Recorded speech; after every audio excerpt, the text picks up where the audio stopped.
जय जगन्नाथ नमस्कार। आमे आगु चारिधाम 12टी ज्योतिर्लिंग विषय आलोचना कर सारी। आज आम पृथ्वी रे थिबा 7टी आश्चर्य बा सप्त आश्चर्य विषय आलोचना करवा। प्रथम सप्त आश्चर्य जहाँ आम भारत में अच्छी ता विषय आज आम आलोचना करवा। आज्ञा हाँ से ताजमहल। ताजमहल कहानी प्रेम वियोग एवं अमर स्मृतिर निदर्शन। यही ताजमहल को मोगल सम्राट शाहजहां तांकर प्राणप्रिया पत्नी मुमताज को पाई निर्माण करथिले। एही सौध एही ताजमहल उत्तर प्रदेश आग्रा सहर पाखरे जमुना नदी कूल अवस्थित। आ पछर कहानी आसंतु जानिबा। जेतेबेले शाहजहां मुमताज को विवाह करथिले से मुमताज को बहुत भल पाउथिले। मुमताज 14तम संतान प्रसव समय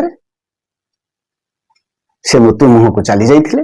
तांकर मरण होइथिला। मरिबा पूर्वरु से शाहजहां को अनुरोध करथिले आम भल पाइबा को एमिति गोटे काम करिवे, एमिति गोटे सौध मो पई निर्माण करिवे, कब्रस्तान निर्माण करिवे जोटा कि आम प्रेम को अमर रखिबो। जहा भी हो जेहेतु शाहजहां तांको भल पाउथिले तांकर अमर प्रेमर निदर्शन पाई से ताजमहल गढ़िबा आरंभ कले।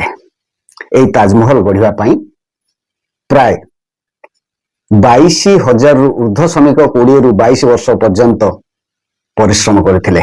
एही सौध साधारणतः संगमरमर पत्थर तैयारी हेछि। एही सौध तैयारी पाई एई ताजमहल तैयारी पाई 6टी देशरु प्राय 28 प्रकार पत्थर आसीथिला। सबु से पत्थर से सौध काम लगी। आ गोटे रोचक कथा है यही ताजमहल रो भित्ति प्रस्तर भित्तिभूमि करने केंदु काठ केंदु गछर व्यवहार करा जायतिला। एवं आर चारिपटे 4टी गंबुज अच्छी। से गंबुज गुड़िक कौन करे ना बन्या बात्या बिजुली एवं घड़घड़ी रक्षा करिथाए, सुरक्षा दे थाए। यही ताजमहल को आपण चारिपटू देखिले समान देखा हुए। यह संगमरमर पत्थर तैयारी होइछि। आउ गोटे रोचक कथा ये दिन रे 3 थर रंग बदलाए। सकाळे आर रंग गोलापी होइतिबा बेले दिन रे धळा एवं पूर्णमी राति रे या सुनेली रंग देखाई जाय थाए। आउ एही मंदिर करि सारिला एही सौध तैयारी करि सारला परे मध्य शाहजहां को मनरे शांति नथिला। तांको मन भीतर आउ गोटे एटा गला धला ताजमहल आउ गोटे कला ताजमहल करिया पाई तांको मन भीतर आग्रह थिला।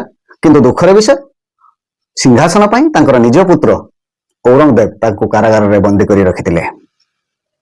बंदी जीवन भीतर से रुद्ध द्वार दे केवल झरका दे से ताजमहल को देखुथिले। किंतु अफसोस रही गला तांकर आउ गोटे कला ताजमहल ठीक तार विपरीत दिगरे करबा पाई।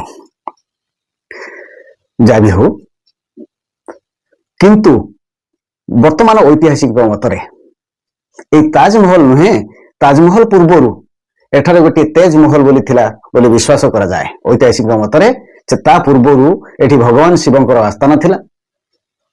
वर्तमान पर्यंत आर बलिष्ठ प्रमाण मिली नहीं। किंतु ए ताजमहल भीतर थिबा 22टी रुद्धद्वार वर्तमान पर्यंत खोला जाय नहीं। एई 22टी रुद्धद्वार यदि खोला जाए ताहले तार प्रकृतर रहस्य जना पड़िबो। मुमताज को मृत्यु परे शाहजहां भांगी पड़िथिले एवं तांकर एई अमर आत्मा को तांकर एई प्रेम को साकार करबा पाई से जो ताजमहल गढ़िथिले वास्तविक बहुत सुंदर कारुकार्य रे गढ़ाई जे सौधटी। आपण जदि केबे आसिनांती आसंतु देखि जिवे ताजमहल उपभोग करिवे। एटा एक्चुअली प्रेम को आम मानकर भल पाइबा को एटा बलिष्ठ प्रमाण दे थाए, प्रेरणा जोगी थाए। जहाँ भी हो मो कथाटी जदि आपन को भल लगे ताहले मो चैनल को आपण माने सब्सक्राइब करिवे, लाइक शेयर करिवे एवं कमेंट माध्यम रे सुचिंतित मतामत देवे। रहुछि नमस्कार। जय जगन्नाथ।